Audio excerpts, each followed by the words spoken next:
Chapitre 30. Le 5 septembre. Ce délai accordé par le mandataire de la maison Thomson et French, au moment où Morel s'y attendait le moins, parut au pauvre armateur un de ces retours de bonheur qui annoncent à l'homme que le sort s'est enfin lassé de s'acharner sur lui.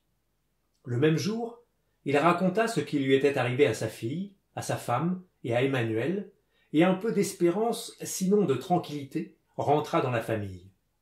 Mais malheureusement, Morel n'avait pas seulement affaire à la maison Thomson et French, qui s'était montrée envers lui de si bonne composition. Comme il l'avait dit, dans le commerce, on a des correspondants et pas d'amis. Lorsqu'il y songeait profondément, il ne comprenait même pas cette conduite généreuse de messieurs Thomson et French envers lui. Il ne se l'expliquait que par cette réflexion intelligemment égoïste que cette maison aurait faite. Mieux vaut soutenir un homme qui nous doit près de 300 000 francs et avoir ces 300 000 francs au bout de 3 mois que de hâter sa ruine et d'avoir 6 ou 8 du sang du capital. Malheureusement, soit haine, soit aveuglement, tous les correspondants de Morel ne firent pas la même réflexion, et quelques-uns même firent la réflexion contraire. Les traites souscrites par Morel furent donc présentées à la caisse avec une scrupuleuse rigueur et, grâce au délai accordé par l'anglais, furent payées par Coclès à bureau ouvert. Coclès continua donc de demeurer dans sa tranquillité fatidique. M. Morel, seul, vit avec terreur que s'il avait eu à rembourser le 15 les 50 000 francs de M. de Beauville et le 30 les 32 500 francs de traite pour lesquels, ainsi que pour la créance de l'inspecteur des prisons, il avait un délai, il était, dès ce mois-là, un homme perdu. L'opinion de tout le commerce de Marseille était que, sous les revers successifs qui l'accablaient, Morel ne pouvait tenir. L'étonnement fut donc grand lorsqu'on vit sa fin de mois remplie avec son exactitude ordinaire.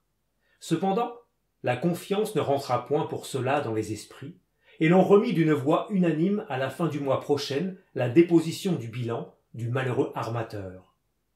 Tout le mois se passa dans des efforts inouïs de la part de Morel pour réunir toutes ses ressources. Autrefois son papier, à quelque date que ce fût, était pris avec confiance et même demandé. Morel essaya de négocier du papier à 90 jours et trouva toutes les banques fermées. Heureusement, Morel avait lui-même quelques rentrées sur lesquelles il pouvait compter. Ces rentrées s'opérèrent. Morel se trouva donc encore en mesure de faire face à ses engagements lorsqu'arriva la fin de juillet. Au reste, on n'avait pas revu à Marseille le mandataire de la maison Thomson et French. Le lendemain ou le surlendemain de la visite à Morel, il avait disparu. Or, comme il n'avait eu à Marseille de relation qu'avec le maire, l'inspecteur des prisons et M. Morel, son passage n'avait laissé d'autres traces que le souvenir différent qu'avaient gardé de lui ces 3 personnes. Quant aux matelots du Pharaon, il paraît qu'ils avaient trouvé quelque engagement, car ils avaient disparu aussi. Le capitaine Gaumard, remis de l'indisposition qu'il avait retenue à Palma, revint à son tour. Il hésitait à se présenter chez M. Morel, mais celui-ci apprit son arrivée et l'alla trouver lui-même. Le digne armateur savait d'avance, par le récit de Pénelon, la conduite courageuse qu'avait tenue le capitaine pendant tout ce sinistre, et ce fut lui qui essaya de le consoler. Il lui apportait le montant de sa solde, que le capitaine Gaumard n'eût point osé aller toucher. Comme il descendait l'escalier, M. Morel rencontra Pénelon qui le montait. Pénelon avait, à ce qu'il paraissait, fait bon emploi de son argent, car il était tout vêtu de neuf. En apercevant son armateur, le digne timonier parut fort embarrassé. Il se rangea dans l'angle le plus éloigné du palier, passa alternativement sa chique de gauche à droite et de droite à gauche, en roulant de gros yeux effarés, et ne répondit que par une pression timide à la poignée de main que lui offrit avec cordialité ordinaire M. Morel. M. Morel attribua l'embarras de Pénelon à l'élégance de sa toilette. Il était évident que le brave homme n'avait pas donné à son compte dans un pareil luxe. Il était donc déjà engagé sans doute à bord de quelque autre bâtiment, et sa honte lui venait de ce qu'il n'avait pas, si l'on peut s'exprimer ainsi, porté plus longtemps le deuil du Pharaon. Peut-être même Venait-il pour faire part au capitaine Gaumard de sa bonne fortune et pour lui faire part des offres de son nouveau maître? Braves gens, dit Morel en s'éloignant, puisse votre nouveau maître vous aimer comme je vous aimais et être plus heureux que je ne le suis. Août s'écoula dans des tentatives sans cesse renouvelées par Morel de relever son ancien crédit ou de s'en ouvrir un nouveau. Le 20 août, on sut à Marseille qu'il avait pris une place à la Malle-Poste, et l'on se dit alors que c'était pour la fin du mois courant que le bilan devait être déposé, et que Morel était parti d'avance pour ne pas assister à cet acte cruel, délégué sans doute à son premier commis Emmanuel et à son caissier Coclès. Mais, contre toutes les prévisions, lorsque le 31 août arriva, la caisse s'ouvrit comme d'habitude.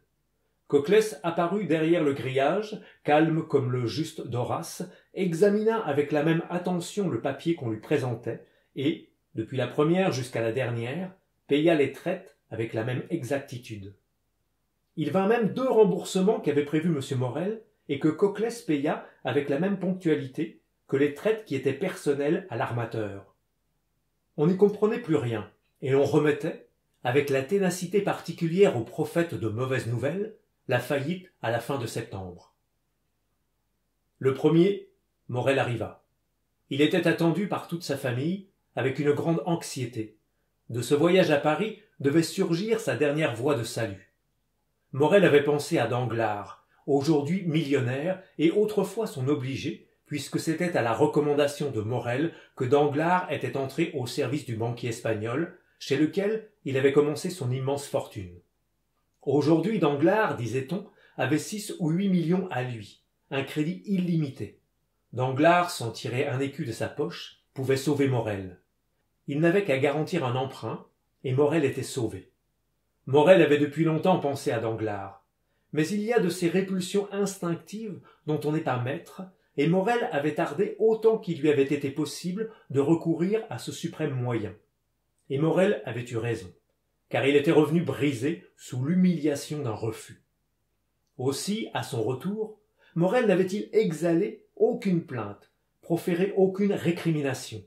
Il avait embrassé en pleurant sa femme et sa fille, avait tendu une main amicale à Emmanuel, s'était enfermé dans son cabinet du second, et avait demandé Coclès.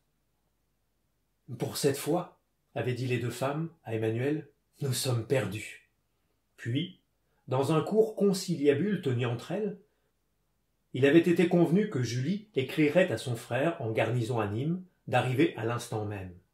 Les pauvres femmes sentaient instinctivement qu'elles avaient besoin de toute leur force pour soutenir le coup qui les menaçait.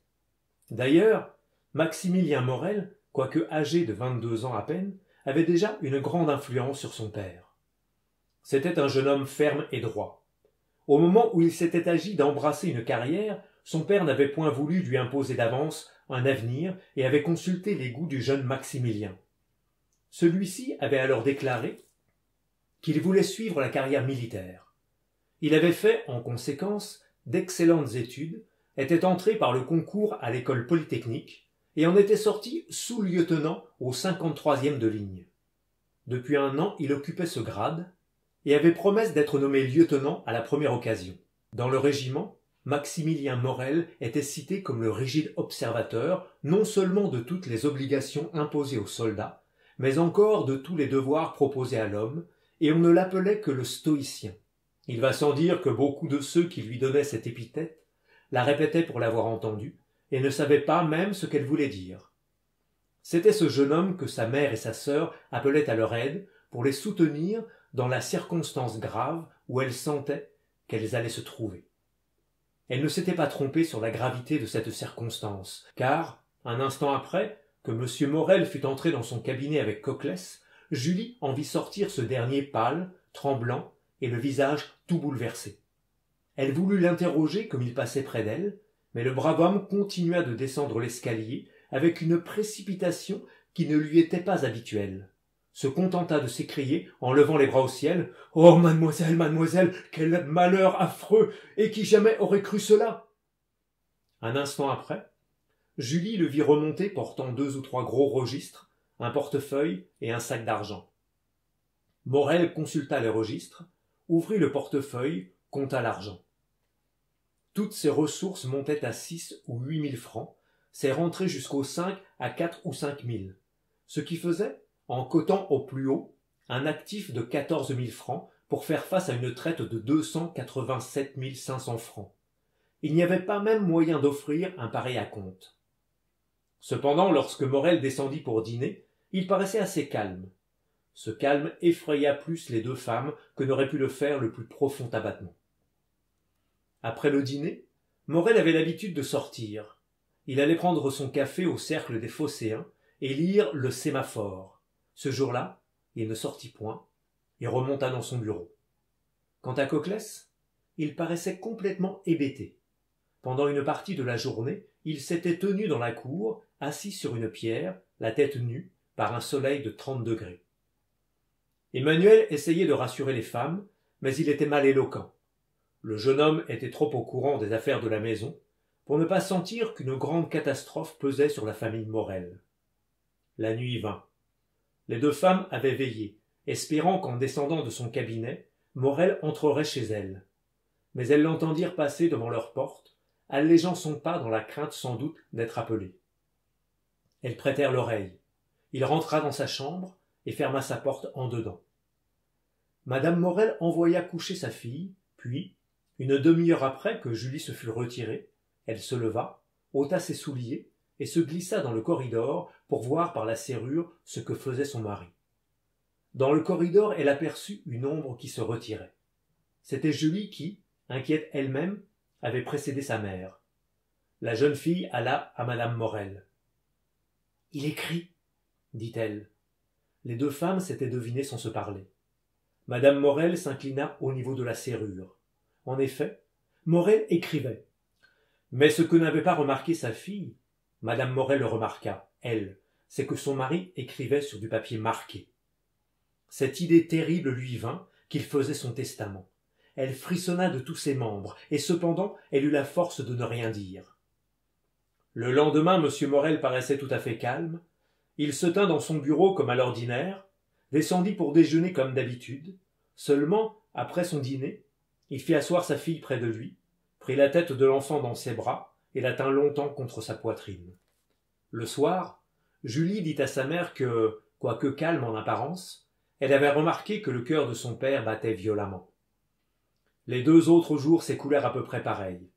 Le 4 septembre au soir, M. Morel demanda à sa fille la clé de son cabinet. Julie tressaillit à cette demande qui lui sembla sinistre. Pourquoi son père lui redemandait-il cette clé qu'elle avait toujours eue et qu'on ne lui reprenait dans son enfance que lorsqu'on voulait la punir? La jeune fille regarda M. Morel. « Qu'ai-je donc fait de mal, mon père, dit-elle, pour que vous me repreniez cette clé? »« Rien, mon enfant, répondit le malheureux Morel, à qui cette demande si simple fit jaillir les larmes des yeux. Rien, seulement j'en ai besoin. Julie fit semblant de chercher la clé. Je l'aurais laissée chez moi, dit-elle, et elle sortit. Mais au lieu d'aller chez elle, elle descendit et courut consulter Emmanuel. Ne rendez pas cette clé à votre père, dit celui-ci, et demain matin, s'il est possible, ne le quittez pas. Elle essaya de questionner Emmanuel, mais celui-ci ne savait rien, ou ne voulait pas dire autre chose. Pendant toute la nuit du 4 au 5 septembre, madame Morel resta l'oreille collée contre la boiserie. Jusqu'à 3 heures du matin, elle entendit son mari marcher avec agitation dans sa chambre. À 3 heures seulement, il se jeta sur son lit. Les 2 femmes passèrent la nuit ensemble. Depuis la veille au soir, elles attendaient Maximilien. À 8 heures, M. Morel entra dans leur chambre. Il était calme, mais l'agitation de la nuit se lisait sur son visage pâle et défait. Les femmes n'osèrent lui demander s'il avait bien dormi. Morel fut meilleur pour sa femme et plus paternel pour sa fille qu'il n'avait jamais été. Il ne pouvait se rassasier de regarder et d'embrasser la pauvre enfant. Julie se rappela la recommandation d'Emmanuel et voulut suivre son père lorsqu'il sortit. Mais celui-ci la repoussa avec douceur. « Reste près de ta mère. » Julie voulait insister. « Je le veux, » dit Morel. C'était la première fois que Morel disait à sa fille « Je le veux », mais il le disait avec un accent empreint d'une si paternelle douceur que Julie n'osa faire un pas en avant. Elle resta à la même place, debout, muette et immobile, et un instant après, la porte se rouvrit. Elle sentit 2 bras qui l'entouraient et une bouche qui se collait à son front. Elle leva les yeux et poussa une exclamation de joie. « Maximilien, mon frère !» s'écria-t-elle. À ce cri, madame Morel accourut et se jeta dans les bras de son fils. « Ma mère, » dit le jeune homme, en regardant alternativement madame Morel et sa fille. « Qu'y a-t-il donc, et que se passe-t-il? Votre lettre m'a épouvanté et j'accours. »« Julie, » dit madame Morel en faisant signe au jeune homme, « va dire à ton père que Maximilien vient d'arriver. » La jeune fille se lança hors de l'appartement, mais sur la première marche de l'escalier, elle trouva un homme tenant une lettre à la main. « N'êtes-vous pas mademoiselle Julie Morel ?» dit cet homme avec un accent italien des plus prononcés. « Oui, monsieur, » répondit Julie, toute balbutiante. « Mais que me voulez-vous? Je ne vous connais pas. »« Lisez cette lettre, » dit l'homme, en lui tendant un billet. Julie hésitait. « Il y va du salut de votre père, » dit le messager. La jeune fille lui arracha le billet des mains. Puis elle l'ouvrit vivement et lut. « Rendez-vous à l'instant même aux allées de Meilhan. Entrez dans la maison numéro 15. Demandez à la concierge la clé de la chambre du 5e. Entrez dans cette chambre. Prenez sur le coin de la cheminée une bourse en filet de soie rouge et apportez cette bourse à votre père. Il est important qu'il l'ait avant 11 heures. Vous avez promis de m'obéir aveuglément. Je vous rappelle votre promesse. Sinbad le marin. » La jeune fille poussa un cri de joie, leva les yeux, chercha pour l'interroger l'homme qui lui avait remis ce billet, mais il avait disparu. Elle reporta alors les yeux sur le billet pour le lire, une seconde fois, et s'aperçut qu'il avait un post-scriptum. Elle lut. « Il est important que vous remplissiez cette mission en personne et seul. Si vous veniez accompagné ou qu'une autre que vous se présentât, le concierge répondrait qu'il ne sait pas ce que l'on veut dire. » Ce post-scriptum fut une puissante correction à la joie de la jeune fille. N'avait-elle rien à craindre? N'était-ce pas quelque piège qu'on lui tendait? Son innocence lui laissait ignorer quels étaient les dangers que pouvait courir une jeune fille de son âge, mais on n'a pas besoin de connaître le danger pour craindre. Il y a même une chose à remarquer, c'est que ce sont justement les dangers inconnus qui inspirent les plus grandes terreurs. Julie hésitait. Elle résolut de demander conseil. Mais, par un sentiment étrange, ce ne fut ni à sa mère ni à son frère qu'elle eut recours. Ce fut à Emmanuel. Elle descendit, lui raconta ce qui lui était arrivé le jour où le mandataire de la maison Thomson et French était venu chez son père. Elle lui dit la scène de l'escalier, lui répéta la promesse qu'elle avait faite et lui montra la lettre. « Il faut y aller, mademoiselle, » dit Emmanuel. « Y aller ?» murmura Julie. « Oui, je vous y accompagnerai. »« Mais vous n'avez pas vu que je dois être seule ?» dit Julie. « Vous serez seule aussi, » répondit le jeune homme. « Moi, je vous attendrai au coin de la rue du musée. Et si vous tardez de façon à me donner quelque inquiétude, alors j'irai vous rejoindre. Et je vous en réponds, malheur à ceux dont vous me diriez que vous auriez eu à vous plaindre. » « Ainsi, Emmanuel, » reprit en hésitant la jeune fille, « votre avis est donc que je me rende à cette invitation? »« Oui, le messager ne vous a-t-il pas dit qu'il y allait du salut de votre père? »« Mais enfin, Emmanuel, quel danger court-il donc ?» Emmanuel hésita un instant, mais le désir de décider la jeune fille d'un seul coup et sans retard l'emporta. « Écoutez, c'est aujourd'hui le 5 septembre, n'est-ce pas? »« Oui, aujourd'hui à 11 heures, votre père a près de 300 000 francs à payer. »« Oui, nous le savons. »« Eh bien, dit Emmanuel, il n'en a pas 15 000 en caisse. Il va arriver que si aujourd'hui, avant 11 heures, votre père n'a pas trouvé quelqu'un qu'il vienne en aide, à midi votre père sera obligé de se déclarer en banqueroute. »« Oh, venez, venez !» s'écria la jeune fille en entraînant le jeune homme avec elle. Pendant ce temps, madame Morel avait tout dit à son fils. Le jeune homme savait bien qu'à la suite des malheurs successifs qui étaient arrivés à son père, de grandes réformes avaient été faites dans les dépenses de la maison, mais il ignorait que les choses en fussent arrivées à ce point. Il demeura anéanti. Puis tout à coup, il s'élança hors de l'appartement, monta rapidement l'escalier, car il croyait son père à son cabinet, mais il frappa vainement. Comme il était à la porte de ce cabinet, il entendit celle de l'appartement s'ouvrir. Il se retourna et vit son père. Au lieu de remonter droit à son cabinet, M. Morel était rentré dans sa chambre et en sortait seulement maintenant. M. Morel poussa un cri de surprise en apercevant Maximilien. Il ignorait l'arrivée du jeune homme. Il demeura immobile à la même place, serrant avec son bras gauche un objet qu'il tenait caché sous sa redingote. Maximilien descendit vivement l'escalier et se jeta au cou de son père. Mais tout à coup, il se recula, laissant sa main droite seulement appuyée sur la poitrine de son père. « Mon père, dit-il, en devenant pâle comme la mort, pourquoi aviez-vous donc une paire de pistolets sous votre redingote ?»« Oh, voilà ce que je craignais, dit Morel. Mon père, au nom du ciel, s'écria le jeune homme, pourquoi ces armes? Maximilien, répondit Morel en regardant fixement son fils, tu es un homme, et un homme d'honneur. Viens, je vais te le dire.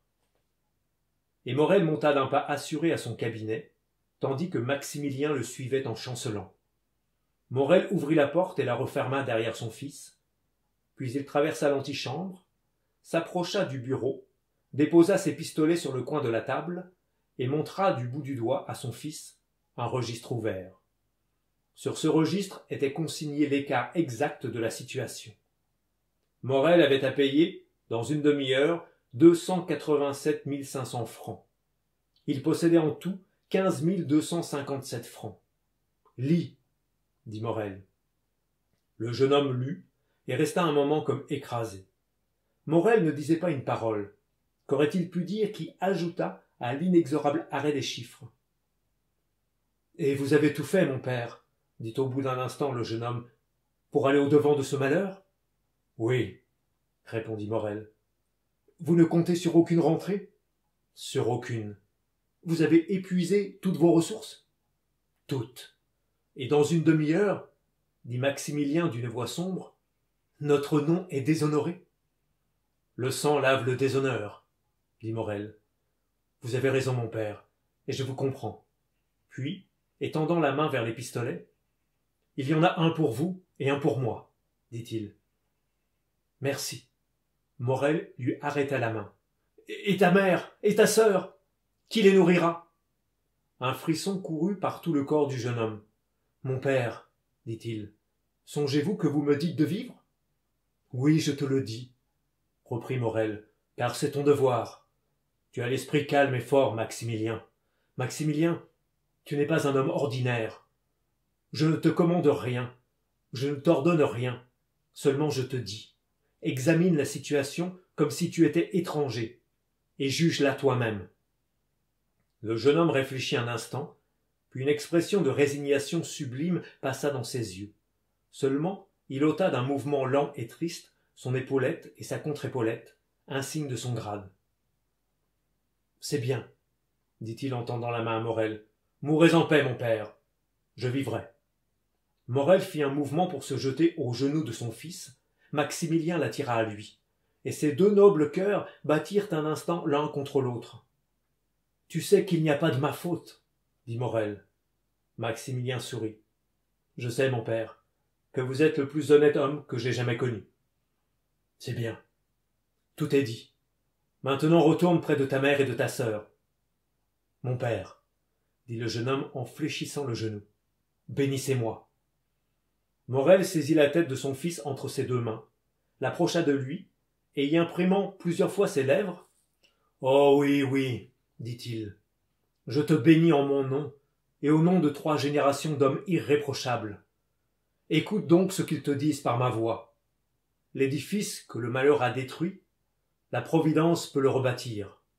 En me voyant mort d'une pareille mort, les plus inexorables auront pitié de toi. À toi peut-être, on donnera le temps qu'on m'aurait refusé. Alors tâche que le mot infâme ne soit pas prononcé. Mets-toi à l'œuvre. Travaille, jeune homme. Lutte ardemment et courageusement. Vis, toi, ta mère et ta sœur, du strict nécessaire, afin que, jour par jour, le bien de ceux à qui je dois s'augmente et fructifie entre tes mains. Songe que ce sera un beau jour, un grand jour, un jour solennel, que celui de la réhabilitation, le jour où, dans ce même bureau, tu diras « Mon père est mort parce qu'il ne pouvait pas faire ce que je fais aujourd'hui, mais il est mort tranquille et calme, parce qu'il savait, en mourant, que je le ferais. « Oh, mon père, s'écria le jeune homme, si cependant vous pouviez vivre. Si je vis, tout change. Si je vis, l'intérêt se change en doute, la pitié en acharnement. Si je vis, je ne suis plus qu'un homme qui a manqué à sa parole, qui a failli à ses engagements. Je ne suis plus qu'un banqueroutier, enfin. Si je meurs, au contraire, songe-y, Maximilien, mon cadavre n'est plus que celui d'un honnête homme malheureux. Vivant, mes meilleurs amis évitent ma maison. Mort, Marseille tout entier me suit en pleurant jusqu'à ma dernière demeure. Vivant, tu as honte de mon nom. Mort, tu lèves haut la tête et tu dis « Je suis le fils de celui qui s'est tué parce que, pour la première fois, il a été forcé de manquer à sa parole. » Le jeune homme poussa un gémissement, mais il parut résigné. C'était la seconde fois que la conviction rentrait non pas dans son cœur, mais dans son esprit. « Et maintenant, dit Morel, laisse-moi seul, et tâche d'éloigner les femmes. »« Ne voulez-vous pas revoir ma sœur » demanda Maximilien. Un dernier et sourd espoir était caché pour le jeune homme dans cette entrevue. Voilà pourquoi il la proposait. Monsieur Morel secoua la tête. « Je l'ai vue ce matin, et je lui ai dit adieu. »« N'avez-vous pas quelque recommandation particulière à me faire, mon père » demanda Maximilien d'une voix altérée. « Si fait, mon fils. Une recommandation sacrée. »« Dites, mon père. » La maison Thomson et French est la seule qui, par humanité, par égoïsme peut-être, mais ce n'est pas à moi de lire dans le cœur des hommes, a eu pitié de moi. Son mandataire, celui qui, dans 10 minutes, se présentera pour toucher le montant d'une traite de 287 500 francs, je ne dirai pas m'a accordé, mais m'a offert 3 mois. Que cette maison soit remboursée la première, mon fils, que cet homme te soit sacré. Oui, mon père. Et maintenant, encore une fois, adieu. Va, j'ai besoin d'être seul. Tu trouveras mon testament dans le secrétaire de ma chambre à coucher. Le jeune homme resta debout et inerte, n'ayant qu'une force de volonté, mais pas d'exécution. Écoute, Maximilien, dit son père, suppose que je sois soldat comme toi, que j'ai reçu l'ordre d'emporter une redoute, et que tu saches que je doive être tué en l'emportant. Ne me dirais-tu pas ce que tu me disais tout à l'heure? Allez, mon père, car vous vous déshonorez en restant, et mieux vaut la mort que la honte. Oui, dit le jeune homme, oui, et serrant convulsivement Morel dans ses bras. Allez, mon père. Et il s'élança hors du cabinet. Quand son fils fut sorti, Morel resta un instant debout et les yeux fixés sur la porte. Puis il allongea la main, trouva le cordon d'une sonnette et sonna. Au bout d'un instant, Coclès parut. Ce n'était plus le même homme. Ces 3 jours de conviction l'avaient brisé. Cette pensée, la maison Morel va cesser ses paiements, le courbait vers la terre plus que ne l'eussent fait 20 autres années sur sa tête. « Mon bon Coclès, » dit Morel avec un accent dont il serait impossible de rendre l'expression, « tu vas rester dans l'antichambre. Quand ce monsieur, qui est déjà venu il y a 3 mois, tu le sais, le mandataire de la maison Thomson et French va venir, tu l'annonceras. » Coclès ne répondit point. Il fit un signe de tête, alla s'asseoir dans l'antichambre et attendit. Morel retomba sur sa chaise, ses yeux se portèrent vers la pendule. Il lui restait 7 minutes. Voilà tout. L'aiguille marchait avec une rapidité incroyable. Il lui semblait qu'il la voyait aller. Ce qui se passa alors est dans ce moment suprême dans l'esprit de cet homme qui, jeune encore, à la suite d'un raisonnement faux peut-être, mais spécieux du moins, allait se séparer de tout ce qu'il aimait au monde et quitter la vie, qui avait pour lui toutes les douceurs de la famille, est impossible à exprimer. Il eût fallu voir, pour en prendre une idée, son front couvert de sueur, et cependant résigné, ses yeux mouillés de larmes, et cependant levés au ciel. L'aiguille marchait toujours, les pistolets étaient tout chargés. Il allongea la main, en prit un, et murmura le nom de sa fille. Puis il posa l'arme mortelle, prit la plume et écrivit quelques mots. Il lui semblait alors qu'il n'avait pas assez dit adieu à son enfant chéri. Puis il retourna vers la pendule. Il ne comptait plus par minute, mais par seconde. Il reprit l'arme. la bouche entr'ouverte et les yeux fixés sur l'aiguille. Puis il tressaillit au bruit qu'il faisait lui-même en armant le chien. En ce moment, une sueur plus froide lui passa sur le front. Une angoisse plus mortelle lui serra le cœur. Il entendit la porte de l'escalier crier sur ses gonds. Puis s'ouvrit celle de son cabinet. La pendule allait sonner 11 heures. Morel ne se retourna point. Il attendait ces mots de Coclès. « Le mandataire de la maison Thomson et French !» Et il approcha l'arme de sa bouche. Tout à coup, il entendit un cri. C'était la voix de sa fille. Il se retourna et aperçut Julie. Le pistolet lui échappa des mains. « Mon père !» s'écria la jeune fille hors d'haleine et presque mourante de joie. « Sauvé! Vous êtes sauvé !» Et elle se jeta dans ses bras en élevant à la main une bourse rouge en filet de soie. « Sauvé, mon enfant ? Que veux-tu dire ? Oui, sauvé, voyez, voyez !» Morel prit la bourse et tressaillit, car un vague souvenir lui rappela cet objet pour lui avoir appartenu. D'un côté était la traite de 287 500 francs. La traite était acquittée. De l'autre était un diamant de la grosseur d'une noisette, avec ces 3 mots écrits sur un petit morceau de parchemin. Dot de Julie. Morel passa sa main sur son front. Il croyait rêver. En ce moment, la pendule sonna 11 heures. Le timbre vibra pour lui, comme si chaque coup du marteau d'acier vibrait sur son propre cœur. « Voyons, mon enfant, dit-il, explique-toi. Où as-tu trouvé cette bourse ? » Dans une maison des allées de Meillan, au numéro 15, sur le coin de la cheminée d'une pauvre petite chambre au 5e étage.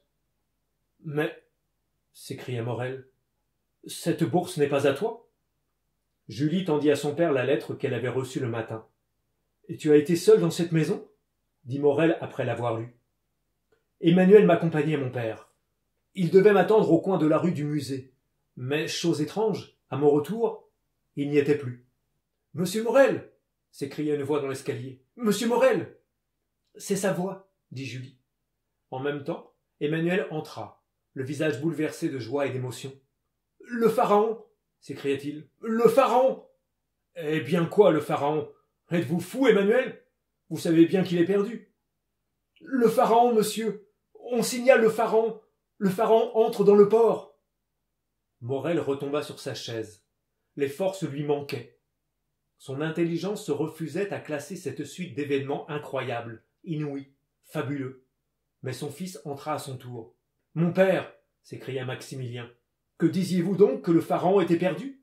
La vigie l'a signalé, et il entre, dit-on, dans le port. »« Mes amis, dit Morel, si cela était, il faudrait croire à un miracle de Dieu. Impossible, impossible. » Mais ce qui était réel et non moins incroyable, c'était cette bourse qu'il tenait dans ses mains. C'était cette lettre de change acquittée. C'était ce magnifique diamant. « Ah, monsieur, dit Coclès à son tour, qu'est-ce que cela veut dire, le pharaon ? » « Allons, mes enfants, dit Morel, en se soulevant. Allons voir, et que Dieu ait pitié de nous, si c'est une fausse nouvelle. Ils descendirent. Au milieu de l'escalier attendait madame Morel. La pauvre femme n'avait pas osé monter. En un instant, ils furent à la Canebière. Il y avait foule sur le port. Toute cette foule s'ouvrit devant Morel. « Le pharaon, le pharaon !» disaient toutes ces voix. En effet, chose merveilleuse, inouïe, en face de la tour Saint-Jean, un bâtiment, portant sur sa poupe ces mots écrits en lettres blanches. Le pharaon, Morel et fils, de Marseille. Absolument de la contenance de l'autre pharaon, et chargé comme l'autre de cochenilles et d'indigo, jetait l'ancre et carguait ses voiles. Sur le pont, le capitaine Gaumard donnait ses ordres, et maître Pénelon faisait des signes à M. Morel. Il n'y avait plus à en douter. Le témoignage des sens était là, et 10 000 personnes venaient en aide à ce témoignage. Comme Morel et son fils s'embrassaient sur la jetée, aux applaudissements de toute la ville, témoins de ce prodige, un homme, dont le visage était à moitié couvert par une barbe noire, et qui, caché derrière la guérite d'un factionnaire, contemplait cette scène avec attendrissement, murmura ces mots. « Sois heureux, noble cœur. Sois béni pour tout le bien que tu as fait, et que tu feras encore, et que ma reconnaissance reste dans l'ombre, comme ton bienfait. » Et avec un sourire où la joie et le bonheur se révélaient, il quitta l'abri où il était caché, et sans que personne fît attention à lui, tant chacun était préoccupé de l'événement du jour, il descendit un de ces petits escaliers qui servent de débarcadère, et héla 3 fois. Jacopo. Jacopo. Jacopo. Alors, une chaloupe vint à lui, le reçut à bord, et le conduisit à un yacht richement gréé, sur le pont duquel il s'élança avec la légèreté d'un marin. De là, il regarda encore une fois Morrel qui, pleurant de joie, distribuait de cordiales poignées de main à toute cette foule et remerciait d'un vague regard ce bienfaiteur inconnu qu'il semblait chercher au ciel. « Et maintenant, dit l'homme inconnu, adieu bonté, humanité, reconnaissance, adieu à tous les sentiments qui épanouissent le cœur. Je me suis substitué à la Providence pour récompenser les bons. Que le Dieu vengeur me cède sa place pour punir les méchants. » À ces mots, il fit un signal, et comme s'il n'eût attendu que ce signal pour partir, le yacht prit aussitôt la mer.